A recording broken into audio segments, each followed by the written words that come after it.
I had come to Serbia essentially alone. It was actually the Serbian people that gave me a new family. Meet Liz. She is a Vietnamese Australian who moved to Serbia over 4 years ago. She has traveled across the Balkan countries on her tiny Vespa, married a Serbian husband and received a honorary citizenship for successfully representing Serbia in Paris, where the country won the competition to host Expo 2027. Everyone thought Spain was going to win. She shared with me why it's hard to feel alone in Serbia. Serbia is not the sort of place where you need Tinder. Why Serbs actually are closer to Vietnamese people than to Europeans. There's no such thing as an Asian vegan. And why she believes in Serbia's future. We just need a train that goes directly between Kragujevac and Belgrade. Enjoy!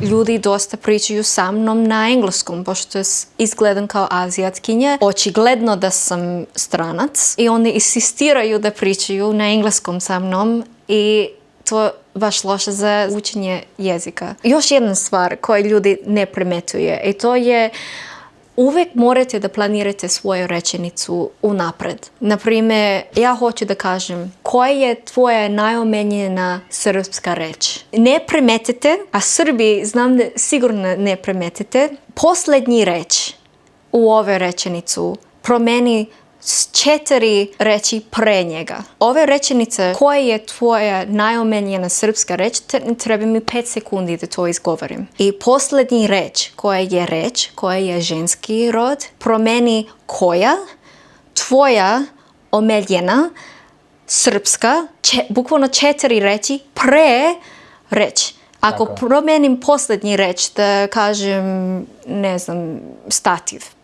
Kažem stativ, pošto je stativ ispred mene. Koji je tvoji najomiljeniji srpski stativ? Baš čudna rečenica, nešto iz Duolingova, ali meni je to bilo najteže i još uvijek se mučim sa tim. Zato što posljednji reč, na kraj rečenica, promeni to sve koji ide pre njega. Koja je tvoja naomiljena reč u srpskom jeziku? Hrčak. Šta je to? Hrčak je kao mali miš, kao hamster. Pa malo random, ali meni je to jako simpatična reč. What was the most outstanding reaction from Serbs when they were hearing that you are speaking Serbian fluently? Definitely there's always a double take. A lot of the times they don't believe it. Because sometimes, you know, when you say hi to someone, it's only a few sentences. And then they ask me something more sophisticated, and then I give a paragraph back in response. And so at that point, they're like, I'm so sorry that I spoke to you in English at the beginning. I can see that you speak Serbian very well. Especially in Belgrade, a lot of people still talk to me in English. I still speak back in Serbian, even though they continue to speak to me in English. But I really do believe that if you are a resident and a citizen of a country, you should make the effort to speak the local language. It also makes for a fuller experience, you know. When you talk to a Serbian in their mother tongue, you're speaking to their hearts. What do you think culturally Serbia is closer to Asia or to Europe, or maybe neither? You mean closer to Asia or Australia? Western world. Honestly, I think it's closer to Vietnam. Why? Well, Vietnamese people are very open and fun, and they do love that community.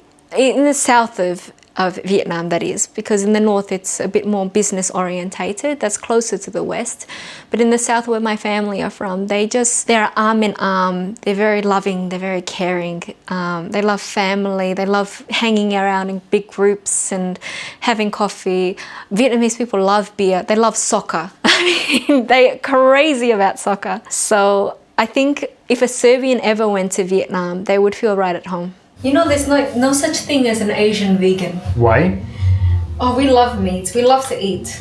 That's the problem. Serbian food I really love because it's very well balanced. So lots of protein, lots of carbs and fat from the oil. My favorite Serbian dishes are pečenja with pork, riblje čorba, and čvarke. Čvarke for me is so dangerous. Once you start, you can't stop. And it's like, it makes you feel so sick afterwards, but it's so good. 1 month trip to Serbia completely changed my life. It was one of those moments in life where your whole concept of what you think life should feel and be completely changed. It was completely shattered. My life path before that had been to be an engineer, work my way up the ladder, and eventually get married and have kids. And there was really nothing else, you know. I didn't at that time value my family a lot because I'm quite introverted. I loved living alone and being alone and having that time for myself. Going to Serbia, I had never been surrounded by so many people before, constantly. It was almost impossible to be alone. And it was there when my perspective completely changed, is humans aren't meant to be alone. I really felt like I was a part of a community. When I came to Serbia, it was the first time I felt like I was a human being. Like this is what being a human being should be. Very interesting thought that you said, that Serbia is a country where you cannot feel alone. It's always people which are eager to speak to you everywhere. Yeah, and it was so shocking for me, especially when you look really foreign or you have a different accent. People just, they can't wait to ask you where you're from or to show you something or to shout you a drink or have you join their friendship group. It was just, I didn't realize that people like that existed. But it has a flip side. When you want to be alone, there is no way to, to run. I remember a story one time. I actually woke up, I think at 7 a.m. to get some groceries here in Serbia, in Belgrade actually. And I was in my pajamas. So I was so tired and I just was trying to get some money exchange. Maybe it was 8 a.m. because anyway, I was getting my money exchange and then a guy came up to me and told me that I was very beautiful. Now, first off, I did not feel very beautiful at that point in time, but I was just like, look, I just want to be left alone right now. And I was like, no, I'm married, I'm sorry, bye. Serbia is not the sort of place where you need Tinder or Bumble. Like, really? You don't need dating apps in Serbia. All you have to do is go to a public space and someone will come up and talk to you. So simple. It's that simple. Or you can actually take the initiative. It's not because I'm a woman and I don't need to take initiative. I can see someone and talk to them. Maybe it's another woman that I want to befriend, or maybe it's a guy that I actually just want to be friends with. But it's that easy to make friends. Interesting. I think it's a striking difference between, for example, Australia. Yes. So like if you go to a club, maybe clubs are different because of the amount of alcohol that is consumed. But for example, if you go to a bar or a restaurant, often you are just there with your friends and you just communicate with those people and that's it, you go home. But there's a lot more interaction, or yeah, definitely a lot more interaction here in Belgrade. Back to your story, moving from Australia to Serbia. What was your expectations and what was the reality? Big shock for me at the time was I realized that I was Asian and not Australian. Yeah, so a lot of the time, so for example, when we were in Italy, there was a tour group and the Americans, like they looked like they were Japanese and they said, oh, we're American. And then it got to me and I was like, I'm Australian. And then I was ready to explain that, oh, actually my parents are Vietnamese, but I live in Serbia. But I realized that I don't have to explain that. But in Serbia, if I say that I'm Australian, they ask me, where are you really from? Or they ask me immediately, are you Chinese? That was the first time that I felt that I looked different. They asking you, you know, with negative emotion, like where are you really? 99% of the time without a negative emotion, because I realized afterwards that the majority of Asians that are here in Serbia, and they moved quite early back, like in the 80s, maybe even earlier than that, they were all Chinese people. When Serbian people say Chinese, they mean Asian, but as like generally an Asian race. So when I made that switch in my mind, I realized that that's not actually racist. They genuinely think that I'm Chinese. For example, in the Czech Republic, most Asians are Vietnamese, so they would assume that if you're Asian, you're Vietnamese. So it's a cultural thing. There's no hate behind these words. Did you feel any kind of discrimination while being in Serbia as an Asian woman? In my 4.5 years in Serbia, I've only had 2 proper accounts of racism. The first time was when I walked into a money exchange to exchange some money, and one of the customers told me to get out. And he yelled that at me. I was so shocked, I just kind of took a step back outside and kind of listened to what he was telling the teller behind the shelter. And he said, these fucking Chinese people, they're everywhere, they're taking over Serbia. And then I walked back in and I said in Serbian, excuse me, but I'm not actually Chinese. I'm Australian born, my parents are Vietnamese. And he was like, oh, I'm so sorry.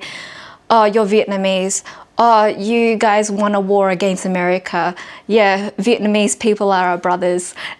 And like he went like that. 360. So that was very shocking for me. But you know, like I was still in shock, so I didn't know what to say after. But then he let me exchange money, which was good. That was the point. The second time, I was actually coming out of church. So here in Kragujevac. And can you imagine, in a church? I was just going to see the priest. And we came out, and I was with my friend who's half Serbian, half Korean. And there's this woman that yelled at us, go back to your own country, fucking Chinese people. And then I looked at her and I was like, look, there's no reason to react. Like I felt like maybe she had some mental problems or something because, I mean, first off, there's no Chinese people there. And also, God is your witness, so it was fine. So, you are married to a Serbian husband. Yes. You are coming from very different backgrounds.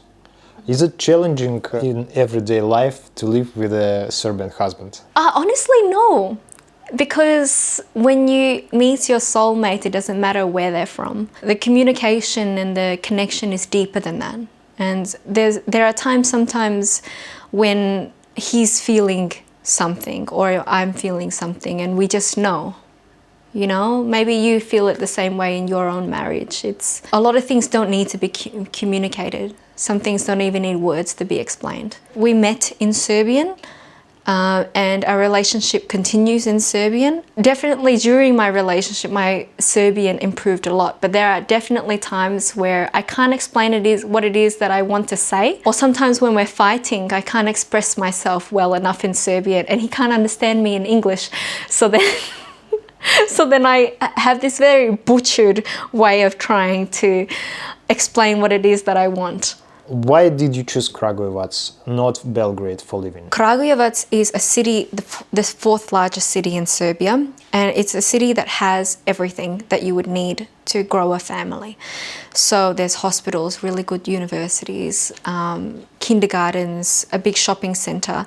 It's not too big, for example, like Belgrade, where you need an hour to just migrate from one place to another. You can see your friends within 5-10 minutes. The air is clear and kids are always on the streets. It's kids friendly, pram friendly. So when I was looking for a place to live and grow a family, I thought Kragujevac, it's a growing city that's ideal for me and ideal for kids, and also everyone speaks Serbian only, which is great. So I don't have to struggle with people speaking to me in English. And you bought apartments here? Yes. So we recently bought an apartment about a month ago. We signed the pre-contract.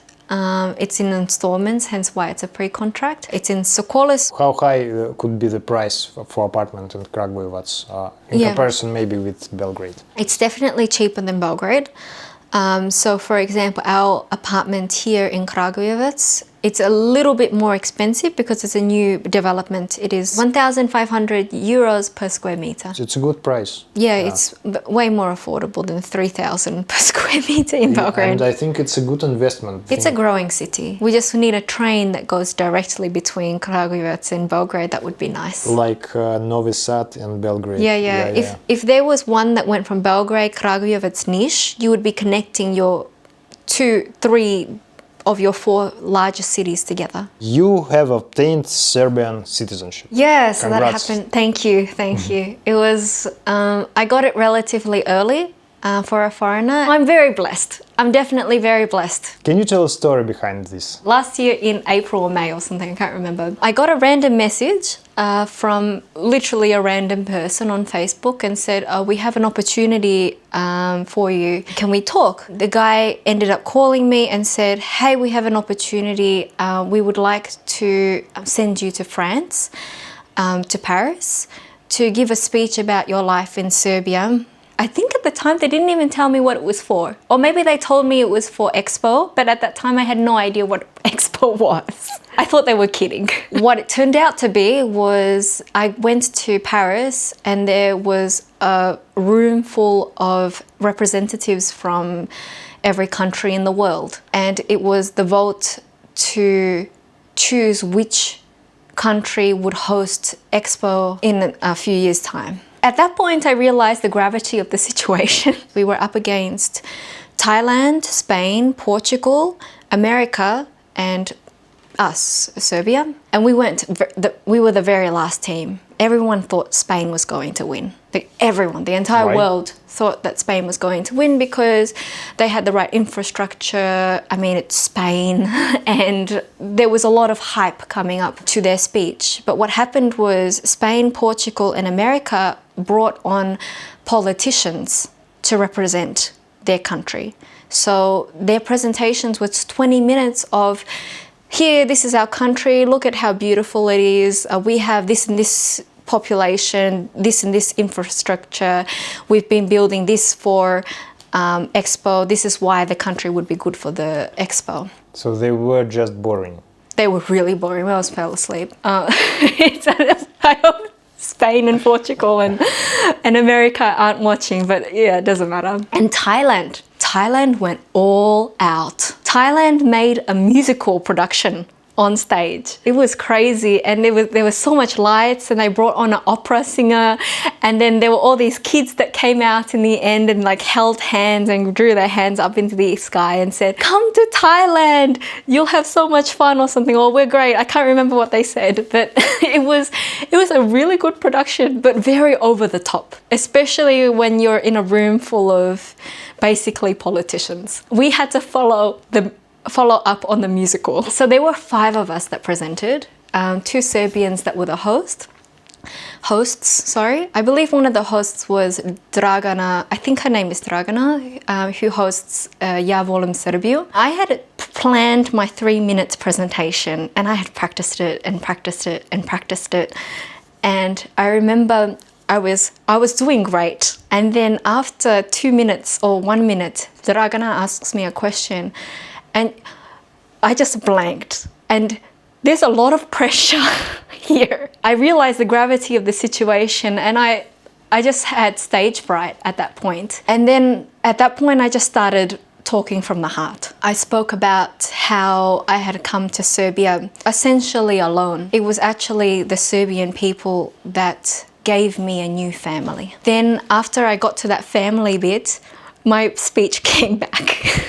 And then I continued, but I could see the eyes of the audience at that time, that they could feel that it wasn't scripted and they could feel that there was real emotion behind what it was that I was saying. The difference between our presentation and the presentations of the other countries was that it was really 3 foreigners speaking about how much they loved Serbia and how much Serbia had changed their lives. And I think the audience was able to feel that it wasn't politicians paying us to read a script. It was us actually talking from experience and from our hearts. And we won all 5 rounds of votes, and as a result, Serbia won Expo. Honestly, I'm getting chills at the moment. I can't believe that it happened. When you received your Serbian citizenship, what did you feel? Very honored.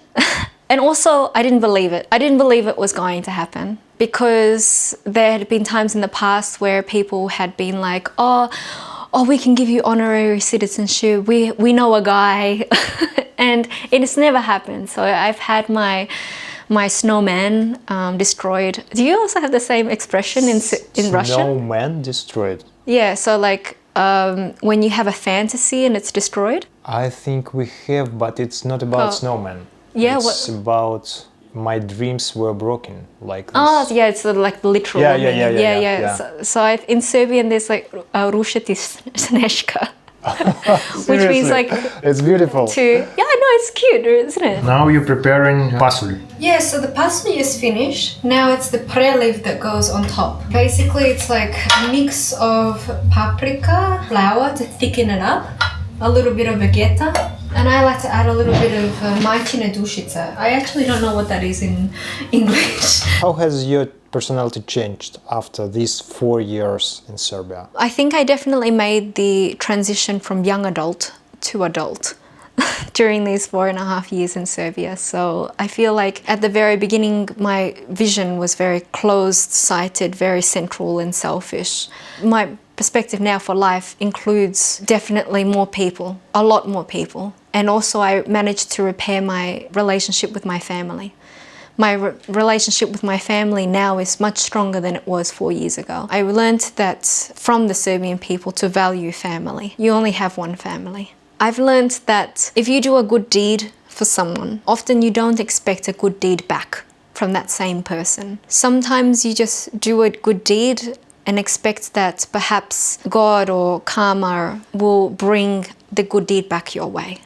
So doing things without expecting anything in return. We can go back to Australia, we have that option. My life is here now. I don't have a life anymore in Serbia. I had to start everything again from ground zero, and it feels like such a waste to waste all of that effort. But not only that, it's just my connection to Serbia has, like, I feel like it's my home now. And you believe in the future of Serbia? I do, and I've seen it. I've seen people, so my immediate group of friends that I surround myself with is the new generation of Serbian people after the war that have made something for themselves. You know, they've started businesses from zero, and they're entrepreneurs, and they're people that are using their skills that they learned and keeping it within their own country. They don't feel the need to travel outside of Serbia to find success or to chase success. They have found happiness and have built families and built businesses here in Serbia. So the generation after this one will be the generation